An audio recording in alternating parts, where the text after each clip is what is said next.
देशा दगडाच्या देशा असं गडकरांनी वर्णन केलेला आपला भारत देश आणि ज्या वीरांनी या स्वातंत्र्यासाठी बलिदान दिलं तो आजचा हा दिवस। तर सर्वप्रथम तुम्हा सर्वांना स्वातंत्र्य दिनाच्या खूप खूप शुभेच्छा। या कार्यक्रमाचे अध्यक्ष प्रमुख पाहुणे गुरुजन वर्ग व येथे जमलेल्या सर्व मित्रमैत्रिणींनो सर्वांना माझा नमस्कार। मी तौर वेदिका अमलराव वर्ग 8वी। तर आपल्या सर्वांना माहित आहे की चंद्रावर जो पहिला माणूस गेला राकेश शर्मा ते जेव्हा चंद्रावर जाऊन माघारी आले तेव्हा त्यांची भेट इंदिरा गांधींशी झाली आणि इंदिरा गांधींनी त्यांना एक प्रश्न विचारला की राकेशजी तुम्ही चंद्रावर गेलात, तुम्ही संपूर्ण जग बघितले, संपूर्ण जग तुम्हाला निरनिराळे दिसले असेल, मग आपला भारत देश कसा दिसला? तेव्हा राकेश शर्मांनी एक असं उत्तर दिलं की सर्वांचं मन भरून आलं। ते म्हणाले सारे जहां से अच्छा हिंदुस्तान हमारा। अरे आहेच सारे जहां से अच्छा हिंदुस्तान हमारा। तुम्ही एक साधं उदाहरण घ्या, साधं कोरं पान घ्या। ते कोरं पान तोपर्यंत चांगलं दिसत नाही जोपर्यंत एखाद्या कलाकाराने रंगवून त्याच्यावर चित्र काढलेलं नसतं। अरे आपला भारत देश तर वीरांच्या रक्ताने भरलेला होता, वीरांच्या रक्तांच्या थेंबाने भरलेला होता। म्हणूनच सारे जहां से अच्छा हिंदुस्तान हमारा। ज्या स्वातंत्र्य सैनिकांनी या स्वातंत्र्यासाठी बलिदान दिलं त्यांनी तेव्हा एकच स्वप्न बघितलं होतं की माझा आजचा भारत ही परिस्थिती उद्या येऊ नये। परंतु आज आपल्याला असं वाटतंय का हो की आपल्याला स्वातंत्र्य मिळाले म्हणून? तेव्हा ज्या वीरांनी या स्वातंत्र्यासाठी बलिदान दिलं आणि आजचे वीर यांना सगळं कळतंय पण ते एका वेगळ्या दिशेला वळतंय। त्यांच्यासाठी मी 4 ओळी वर्णन करू इच्छिते। ज्या वीरांनी स्वातंत्र्यासाठी रक्तांची होळी खेळली आणि गोळ्यांची दिवाळी खेळली, ज्या स्वातंत्र्यासाठी वीरांनी रक्तांची होळी खेळली आणि गोळ्यांची दिवाळी खेळली आणि आजचे वीर हवी फक्त त्यांना इंटरनेटची जाळी आणि आजचे वीर हवी फक्त त्यांना इंटरनेटची जाळी। का कुणास ठाऊक व्हॉट्सअप आणि फेसबुक मध्ये स्वर्ग त्यांनी पाहिलं, का कुणास ठाऊक व्हॉट्सअप आणि फेसबुक मध्ये स्वर्ग त्यांनी पाहिलं आणि म्हणे आपला भारत देश स्वतंत्र झाला। पुढचं कळवं म्हणून दाखवण्याआधी मी तुम्हाला एक गोष्ट सांगते जी सत्य आहे।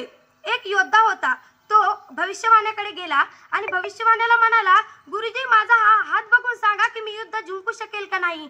तेव्हा त्या भविष्यवाण्याने त्या योद्ध्याचा हात बघितला आणि पडकं तोंड करून म्हणाले नाही, तू एकही युद्ध नाही जिंकू शकणार। तेव्हा तो योद्धा कडकडून उठला आणि म्हणाला का नाही जिंकू शकणार? तेव्हा ते गुरुजी म्हणाले इथून ते इथपर्यंत एक रेष हवी आहे, ती रेष तुझ्या हातावर नाहीये। तेव्हा त्या युद्धाने हातातला खंजीर काढला आणि हातावर एक रेष ओढली आणि म्हणाला गुरुजी आता तर हातावर रेष आली आहे ना, आता तर मी युद्ध जिंकू शकतो ना। आणि त्याच योद्ध्याने पुढे अख्खं जग जिंकलं, तो म्हणजे अलेक्झांडर। मला एकच सांगायचंय की आपण एक अशी पिढी आहोत जे स्वतःचं भविष्य स्वतः लिहू शकतो। त्यांच्यासाठी माझं एक कडवं, ते स्वातंत्र्यवीर ज्यांच्या नव्हती हातावर नशिबाची रेष,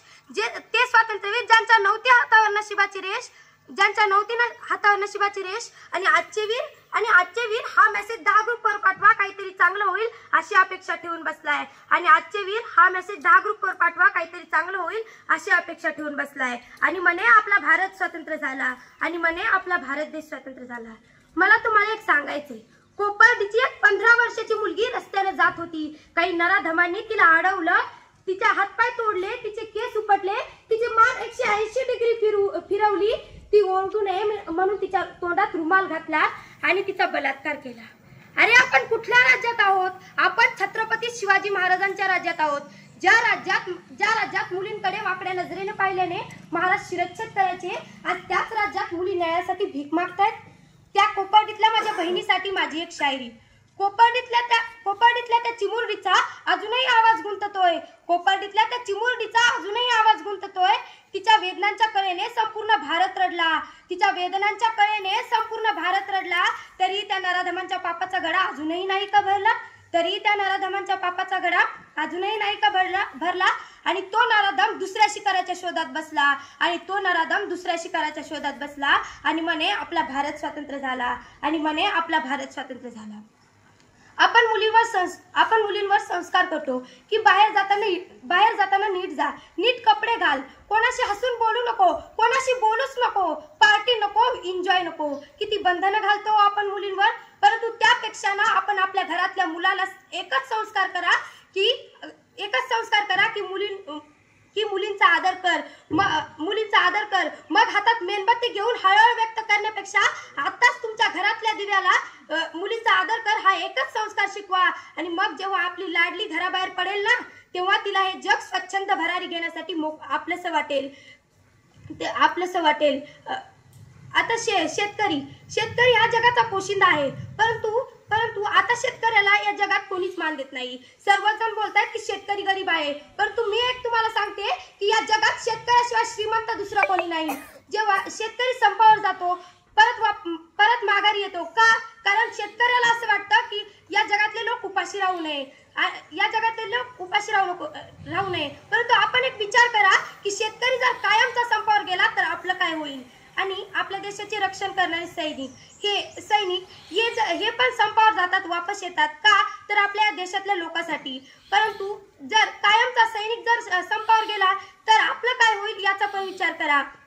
म्हणून आपण सर्वप्रथम आपल्या शेतकऱ्याला आणि सैनिकांना उच्च दर्जाचा सन्मान दिला पाहिजे. एवढे बोलून मी माझे 2 शब्द संपवते. जय हिंद, जय भारत.